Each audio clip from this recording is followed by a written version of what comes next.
आज मैं बहुत गर्व के साथ एक बात का जिक्र करना चाहता हूँ। आज से 100 साल पहले एक संगठन का जन्म हुआ, राष्ट्रीय स्वयंसेवक संघ।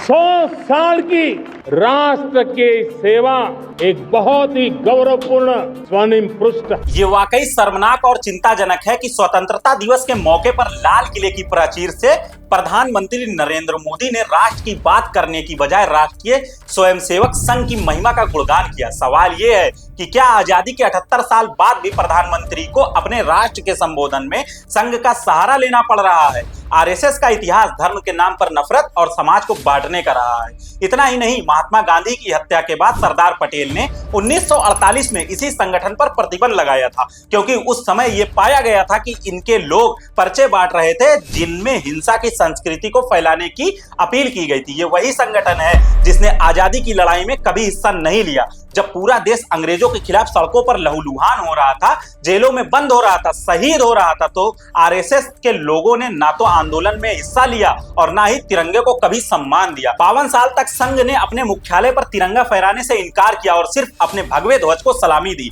इतना ही नहीं, 2001 में जब कुछ नौजवानों ने नागपुर के रेशमी बाग स्थित आरएसएस मुख्यालय पर गणतंत्रता दिवस के मौके पर तिरंगा फहराने की कोशिश की, तो उन युवकों पर मुकदमा दर्ज करवा दिया गया। केस नंबर 176 नागपुर कोर्ट में मशहूर हुआ था यह मुकदमा। दरअसल तिरंगे को लेकर संघ का इतिहास हमेशा विवादों से घिरा रहा है। इतिहासकार रामचंद्र गुहा ने अपनी किताब इंडिया आफ्टर गांधी में लिखा है कि 1949 में आरएसएस कार्यकर्ताओं ने डॉक्टर भीमराव अंबेडकर के पुतले जलाए थे। सरदार पटेल, जिन्हें भाजपा और संघ आज लौह पुरुष कहकर याद करते नहीं थकती है, उन्होंने खुद आरएसएस पर बैन लगाया था और इसे देश की विरोधी संस्था तक करार दिया था। लेकिन आज वही संगठन प्रधानमंत्री के भाषण का हिस्सा है। पीएम मोदी ने आरएसएस को दुनिया का सबसे बड़ा एनजीओ कहा। मोदी जी लाल किले की प्राचीर से जनता की बात नहीं कर रहे हैं, बल्कि नागपुर के आदेशपाल बने नजर आ रहे हैं।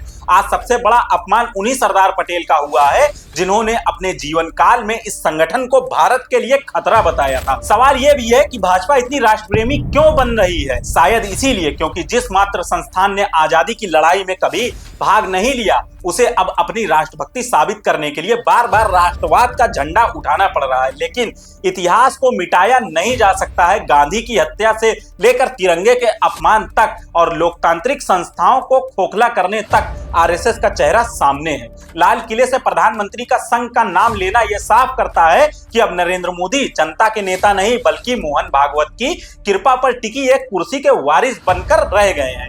यही आजादी की अमृतकाल की सबसे बड़ी विडंबना है।